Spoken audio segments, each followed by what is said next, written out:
What is up, everyone? Welcome back to WX Garage. I have been wanting to do this video for a little bit of time. I wanted to do it this past weekend, but unfortunately there was some time constraints with getting the new things, well, getting the new wheels and tires in, getting them mounted and all that, and getting them ready to put on the car. But obviously I am incredibly excited to see, because I haven't seen what they look like on the car yet, but more importantly, I'm so excited to see how they feel and how they perform on the track this coming weekend. So I'm gonna throw you guys on a tripod. Let's just dive right into it and start talking about what my new wheel and tire setup is.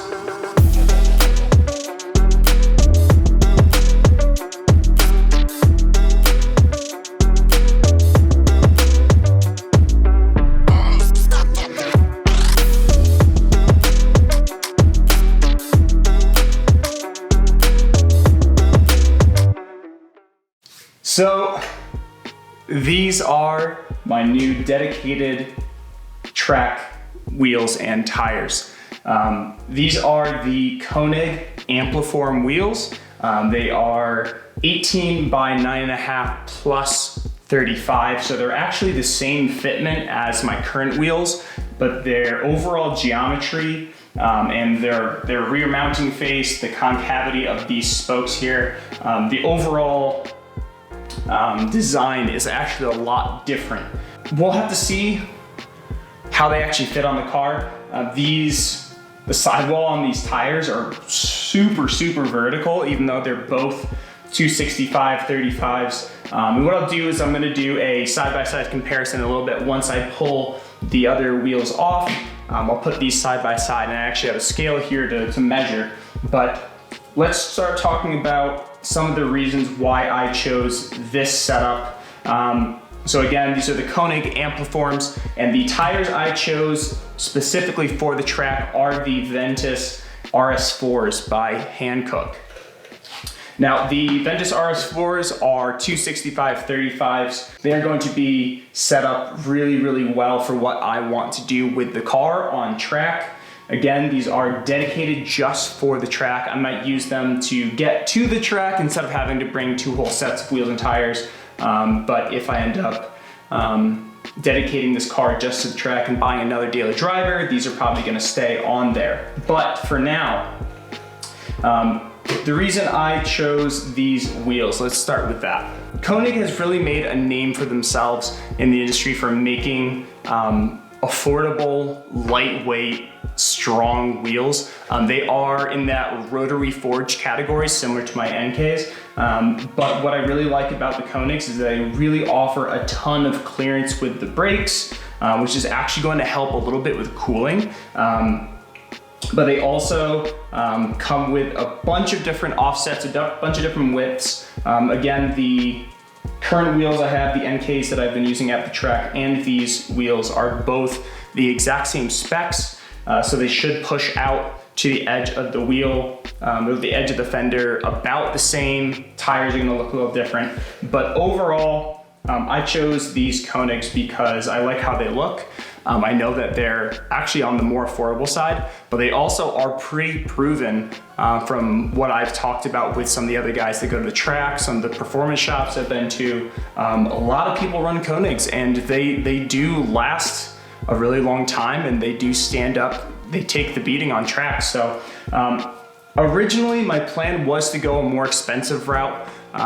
So the cost was definitely part of this decision, but the original plan was to do the NK NT03 RRs, which I don't think are fully forged, but are more like of an advanced rotary forged. Those wheels are about $550 a pop.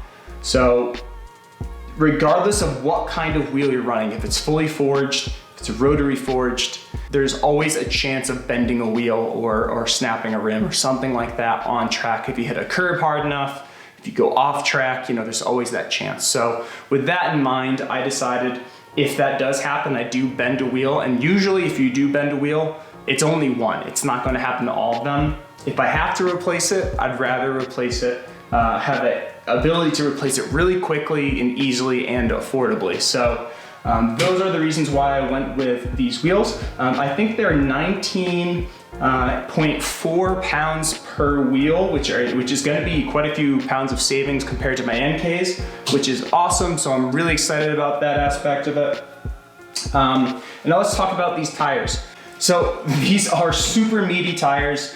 We haven't really talked about tires themselves in the past. We talked about a couple different things, but one thing we haven't really talked about is tire compound and tread wear. So these are 200 tread wear tires, which means that, you know, they're going to be a lot stickier and have a lot better performance on track. It doesn't rain too commonly here, but they do have decent rain channels. So if I have to commute in the rain, I don't have to worry about it. My class limits, basically I'm not allowed to go below 200 tread wear, but within that category, there are some stickier tires. You know, there's the AO52s that really come to mind, the Pilot Sport Cups. Those are both 200 tread wear tires that might be a bit stickier. But the reason I went with the RS4s is they are going to give you the most bang for the buck on track. They have a 200 tread wear, but not all 200 tread wears are built the same. So these actually will last much longer. I've heard of people running these for multiple years, multiple seasons of being on tracks, you know, assuming you're only going to the track, you know, maybe, you know, once a month like I am. So that being said, I hope that these will last me quite a while. And on top of that, they're going to perform much better than the Continental summer tires, which were a 340 tread wear. They're not to say anything bad about those tires. I thought they were great. They performed amazingly for what I put them through, but they're really just not designed for those really high temperature applications, you know. They can perform amazingly on the street and in the canyons, but they're not going to hold up to those heat cycles that you see on track, and these absolutely will. So yeah, let's get the car lifted and let's throw these on. Before I do that, there was one other thing I wanted to mention. Whenever you guys get aftermarket wheels, always check the hub bore on the back to make sure that you get the appropriate spacers. The outer diameter of these spacers is actually a lot higher than what I have on the NK. So these are 56.1 is the inner hub that's on the car, on the face of the rotor, and then the outer hub bore that goes onto the wheel, these are 73, and I think the wheels I have now are lower, maybe 71 or 68 or something like that. So I made sure to get new hub spacers or hub rings. Let me get these in focus. I did panic bought some off Amazon, but I ended up buying some. Actually, Konig themselves makes these, and they are super well designed. They have a really nice coating around the outside, so I think that coating is really gonna help with reducing the likelihood of these fusing, but they are milled aluminum. So gonna be throwing those on the car as well.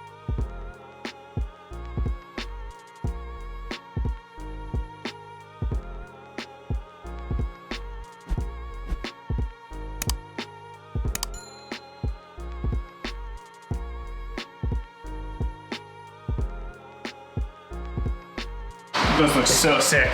Holy shit. Oh, they look so good.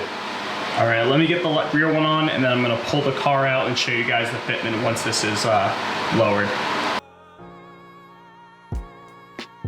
So there is tons more clearance between the Brembos and the wheel, which is awesome. Not that I was too worried about that, but if you guys are running the 6-pop Brembos or a big brake setup, these will definitely clear. There's tons more room here. I can get my finger between, which is awesome. So let's get it pulled out and show you guys in the sun. Oh man. So guys, throughout my time on this channel, I have been a big supporter of function over form. And I think these are an absolute great balance of the two of those. They look amazing, and I know that these are going to be absolute monsters on the track. So they look really good. Fitment is exactly what I expected. Again, these sidewalls here are a bit meatier than the all seasons I have on the other wheels.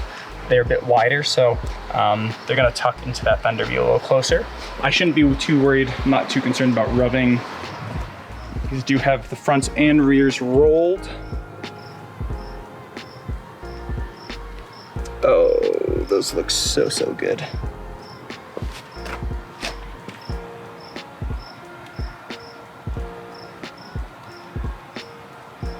As I promised before, here are the two wheels side by side. They are, like I said, the same exact specs. So yeah, these sidewalls are definitely a bit stiffer and wider, and then these are a bit more curled. Let's see if I can get that on camera. So they're just a little bit more curled, a little bit less contact patch, and then bam, completely vertical sidewalls.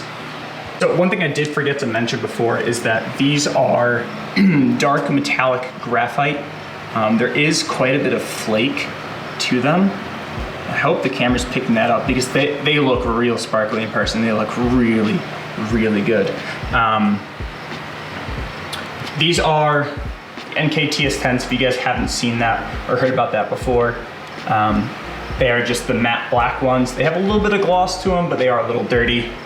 But these look so good. Oh.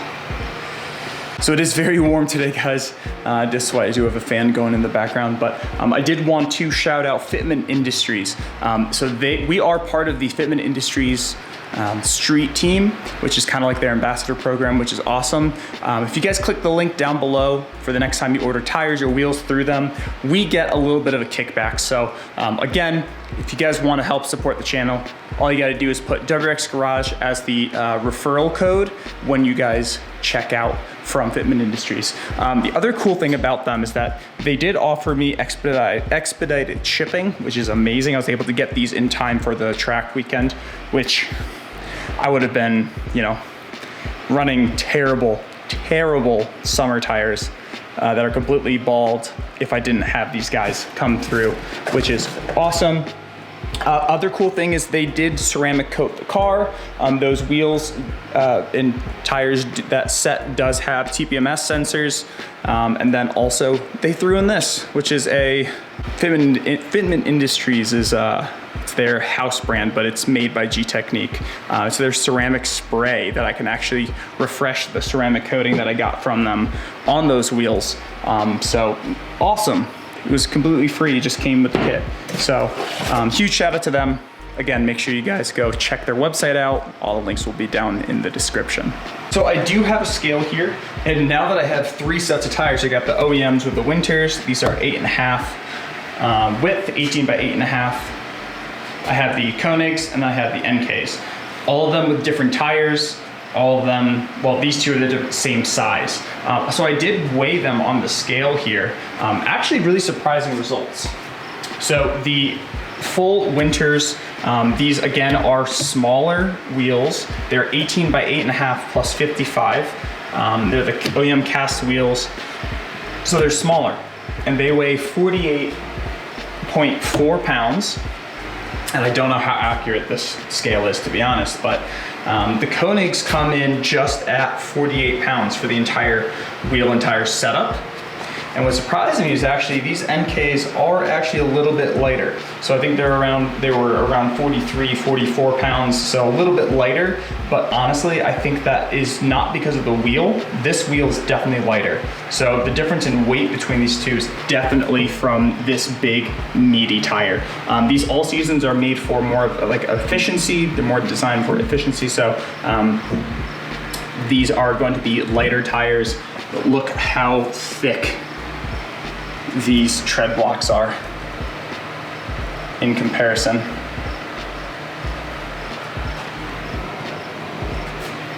Yeah. So I bet you the overall construction of these tires add some pounds to the setup, but between the two, they're actually pretty similar. Anyways, all right.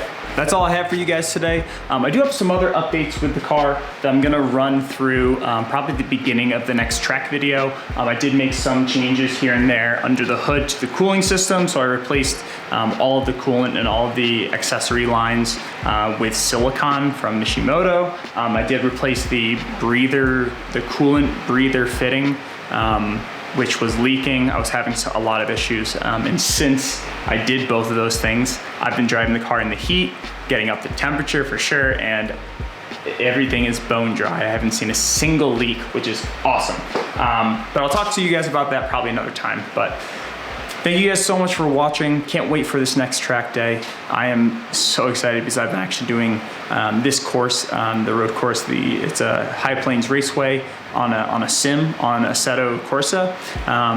So I'm trying to learn the track and memorize it before I get out there. But it's going to be 2 solid days of driving on the track this coming Saturday and Sunday. If you guys are excited about the next track video, make sure you hit the like button on this video. Make sure you hit subscribe if you're not subscribed. If you're watching this late in the video, just hit the subscribe button. It takes a second. Just do it, please. It really helps us out. So thank you guys so much for watching, and we'll see you next week. Peace.